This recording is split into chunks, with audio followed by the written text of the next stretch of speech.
yourself one of these little tools, either metal or plastic. I've got both.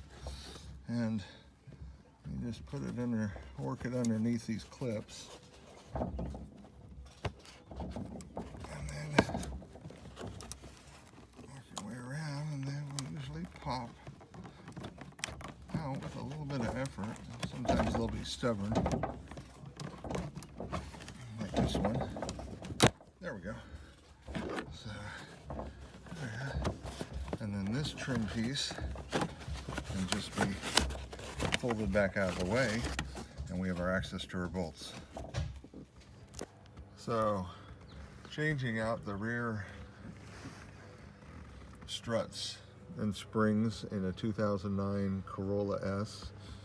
So in the back trunk area, there are, it's covered, and you need to take out, there's one clip that goes right in here. You can see it right there.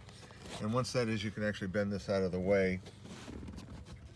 And there's one nut there, and then on the other side, there's another nut there, and there's a bolt that goes from the bottom and comes out of there. So 3 total to drop this out. There's one on the lower section too, and it drops right out. The rear suspension's pretty easy to do on these cars.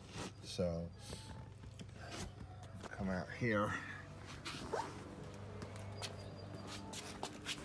and there's just the one bolt right down here. So do that, the whole thing drops out, and we'll put in the new Tokico struts that we have, adjustable struts with eye box springs to lower it. So here's the comparison between our stock OEM strut on the right, very tired with 170,000 miles on it, and our new Tokico adjustable ones, and we've got eye box springs on these, so this will help level the car out, and it will handle much better. So the three connections, the 2 bolts with the nuts, and then the 1 hole here, and then just a single one at the bottom. It literally goes in and out in minutes.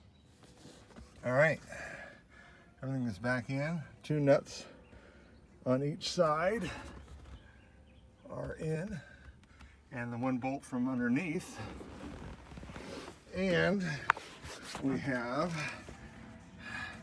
a lower bolt mounted back on, and there's our new strut assembly for the rear.